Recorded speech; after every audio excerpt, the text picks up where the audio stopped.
What is up, my friends? It is Monday, it is the late night agenda, and I hope that you have all had a wonderful weekend. I'm not sure if it's a bank holiday weekend where you are in the world, but it certainly is over here in Ireland, so it's been a nice chilled one for the family. So, look, what we're going to do today is go through the latest media stories surrounding Liverpool Football Club with a view to the summer transfer window. You know the drill. What we've done is we've gone through the media, picked out some stories that we think will be of interest to you guys, and ask you to let us know your opinion in the comment section. Remember, these aren't me saying we're about to sign a player. These are just a talking point, a jumping off point for a conversation. I know Manuel Ugarte is certainly somebody that you guys have been excited about, and the good news is that's going to be the main topic of tonight's video. We'll have a little talk about a couple of potential additions from Ajax as well, and a few other bits and pieces. You know the drill. Hit the subscribe button, drop a like on the video, and as I said a moment ago, let us know your thoughts in the comment section. Now, there is a preview that will be out either later on tonight or tomorrow for the game against Fulham coming up on Wednesday. Really looking forward to seeing if we can keep the momentum going with that one. Should be an entertaining game, actually, that one. So let's get stuck into it tonight anyway. And reports are coming out of Portugal that Liverpool have stepped up their interest in Manuel Ugarte. He's 22 years of age. He is, of course, a Uruguayan international, and that ticks two boxes for me that work very, very well. I do love a steely South American, particularly Uruguayan, as we've had obviously with Darwin, with Luis Suarez before. And the age profile is perfect. 22 years of age is exactly where we should be looking. And this is somebody that I'm a bit late to the party on. The Anfield Agenda viewers have been saying to me for the longest time about Ugarte, but I hadn't seen much stuff actually in the media until the past week. Now, it does seem like a couple of things have happened. We've certainly had scouts over in Portugal watching him play for Lisbon. There's been various reports of that throughout the media. But there has been a couple of things to say that we've ramped up our interest and we have started to make contact with Sporting about the potential of signing him in the summer. Certainly music to a lot of your ears, I'm sure, but let's just keep an eye on it and see how it works out. For me, I'm sold at this point. I've gone back and forth over the past few weeks about what type of a midfield three I'd like to see us go out and get if you know who isn't an option. And I think that Ugarte, McAllister, Thuram, Ugarte, McAllister, Barella, they're kind of dream options for me at this point. So again, I'd like to know your thoughts and how serious do you believe the Reds are? Because he's definitely a name that I've heard from you guys many, many times on streams as one of your dream signings in the summer. Now, this is where potentially you can help me out because I'm not sure of a fee.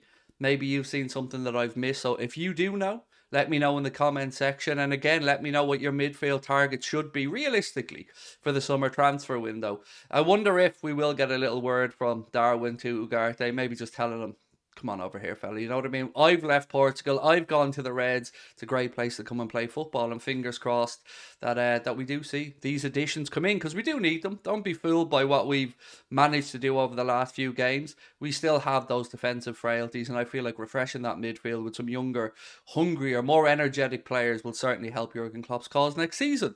Now we move on to the stories I was saying to you guys about Ajax. So there were two players mentioned in the media in the past 48 hours or so. One of them will be a name that you're well accustomed to in Jurrien Timber. He, of course, has apparently said that there was an agreement between himself and Ajax last year that if he stayed for another season, he could move on this summer. There's also been stories about his girlfriend house shopping in Liverpool for whatever that's worth. And I honestly don't know. Jurrien Timber's not somebody that I've paid much attention to, particularly when we're looking at centre backs. He's probably, again, I'm fairly late to the party on this one, but I've been looking at other centre backs like Ndika, obviously the kid from Benfica, the kid from Sporting Lisbon, Inacio. But Jurrien Timber, what holds me back a little bit is Jurgen Klopp tends to go for big, tall, strong centre backs, and Timber, I believe, is not over the 6'2" bracket, if I'm not mistaken. So maybe a bit of a change from Klopp here. We know he can play in the positions Klopp wants to strengthen across the back. He can play in a few different positions. But I don't know. Again, Jurrien Timber for me, if the deal's right and it works for Jurgen, I'm not going to argue with it. It's interesting to see what way we do attack it though, because one thing I think we can say around our centre backs at the minute is that we are a little bit unsure of what's going on with Verge. Now, I'm not saying sell Verge, I'm not saying drop Verge, but I am saying that he hasn't been at his best, and we need to figure out if that's a short-term thing, if it's a confidence thing, or if it's just him starting to age. And I guess the manager will have the statistics and the analysis to back that up. But as of right now, it is seemingly Virgil van Dijk and Ibrahim Konate that are the starting centre-backs. Now, the name that may not be of knowledge to you guys, and certainly wasn't of any knowledge to me until I read this, is a young fella by the name of Devin Reinsch. Again, excuse my pronunciation if that's incorrect. If you're looking to search for the guy, it's Devyne or Ensch. And Simon Jones of the Mail Sport has said that Liverpool are looking at the Ajax wonder kid, 20-year-old Dutch international. He said he's fast, he's athletic, good on the ball, and here's the interesting part, plays predominantly a right back. Because we are wondering, right, what's going to go on there next season? Will we see Trent Alexander-Arnold shift in to a dual six role? Maybe he takes over from Fabinho in the six role. I don't know. I'm still trying to figure out what the best way to utilise Trent is in that position. On top of that, we obviously have Connor Bradley, and we have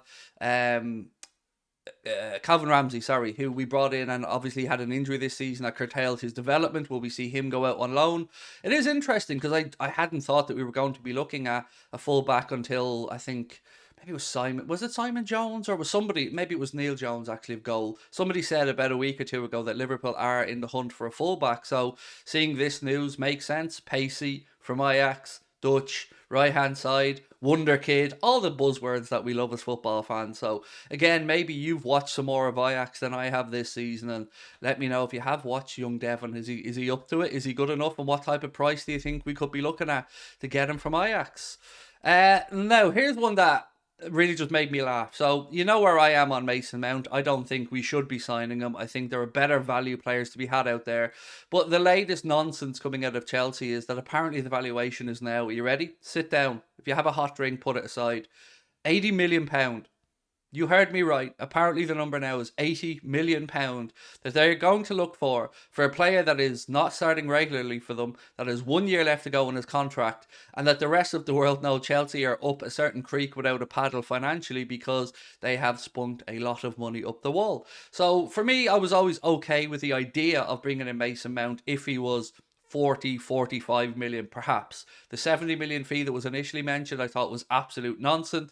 There is a report coming out from Tom Roddy that says Mason Mount is likely to leave Chelsea with contract talks not having been revisited since February. Now, again, there have been different variations of that. I've seen some other stuff that said he has sat down with Todd Bowley. There has been some progression. So I really don't know what to make of it, but I can't help but feel that it's more of a homegrown box ticking exercise from us than anything else. So I'd pass and look to get that quota boxed up elsewhere, maybe with a younger player, something like that. I mean, yeah, I think there's better value out there in midfield to be had, and certainly any club looking to pay over 45 million pound for Mason Mount, I think are absolutely getting fleeced by Chelsea, and I don't think that they'll get the money that they're looking for. So that is pretty much it from me tonight with regards to transfer video update. Let me know if there's any players you'd like to see us cover, any players you'd like to see us look into, if there's something glaringly obvious that we're missing. I'm doing my best to hang off on the You Know Who videos, by the way, because I'm still aware that that whole thing is up in the air, and we're all a little bit tired of it, myself included, believe it or not. So I'm going to try and focus on the search for centre backs and the midfield targets that have been mentioned in the media. So it's over to you now, my friends. Let me know your thoughts, and again, don't forget to check out the preview video that will be coming up soon. Much love. Talk to you soon. Bye bye.